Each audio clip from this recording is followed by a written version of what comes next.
Welcome to The Explainer. Today, we are going to crack the code on leadership. We're going to go way beyond just the job title to figure out what it really takes to be an effective leader, especially in a world that's always changing. Okay, so let's jump right in with a really big question, one that kind of challenges how we usually think about authority.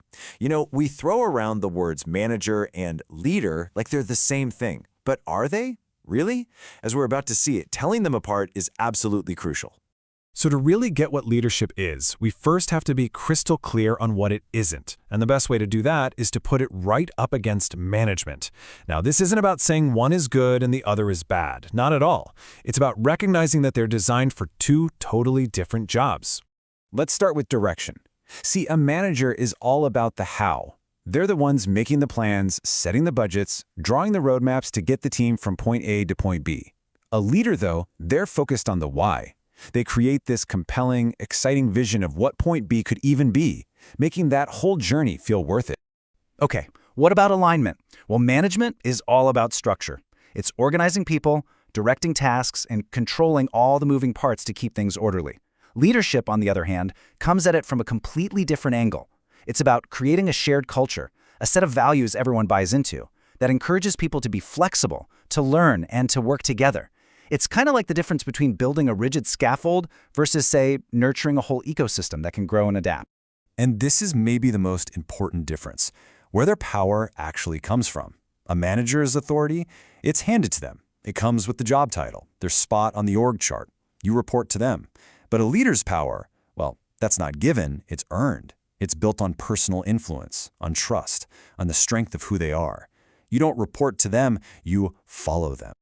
So, when you put it all together, you get totally different outcomes, right? Management is absolutely essential for keeping things stable and efficient. It, keeps the trains running on time.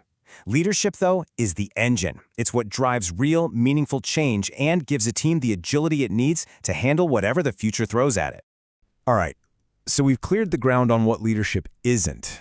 Now, let's start building our understanding of what it is, starting from the ground up with the most essential components. These are the nuts and bolts that make the whole thing work.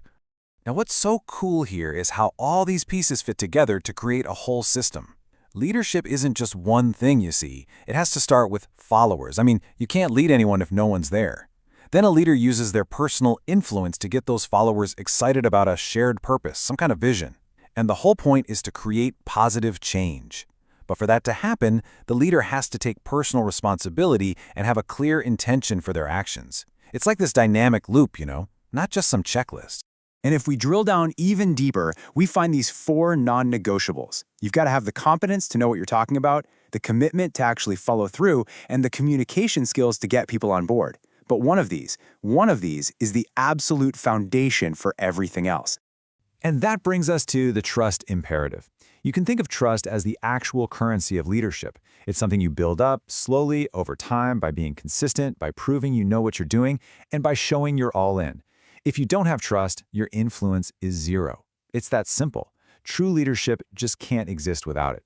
So, we've got the blueprint. Now let's see how this stuff actually plays out in the real world. We're going to look at 4 very different but very powerful ways to lead.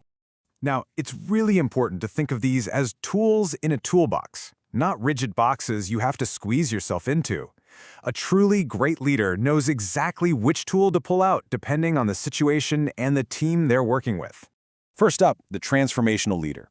This is your visionary, right? The person who paints this huge, incredible picture of a better future.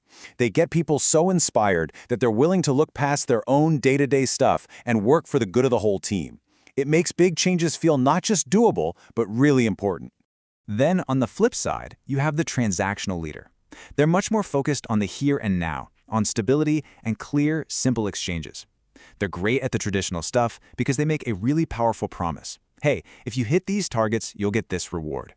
It's straightforward, it's direct, and it's super effective for keeping performance on track. And finally, we've got 2 styles that are all about personal connection, but they go about it in really different ways. First, there's the charismatic leader. They use their personality, their passion, their energy to just inspire people, lifting up the whole organization. Then you have the coalitional leader.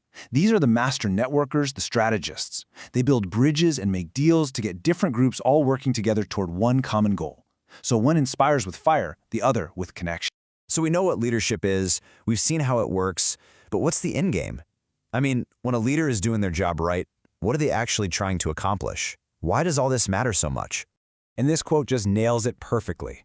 See, the modern leader isn't the person at the top who has all the answers. No way. They're more like a catalyst.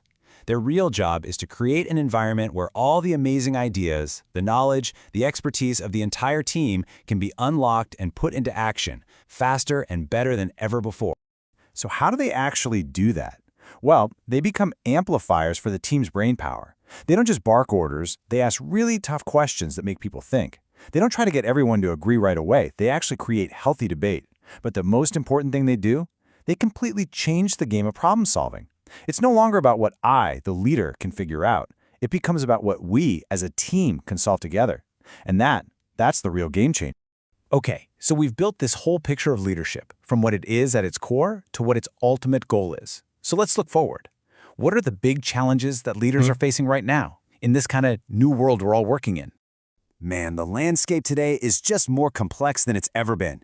Leaders have to fight this rising tide of cynicism and distrust. They have to get that power doesn't come from a title anymore. It comes from having information, which makes knowledge the new currency.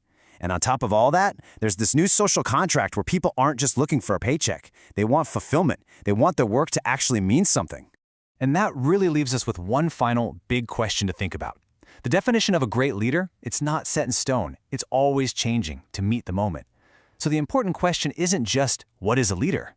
It's, as the world keeps spinning and changing all around us, what kind of leader will you choose to be?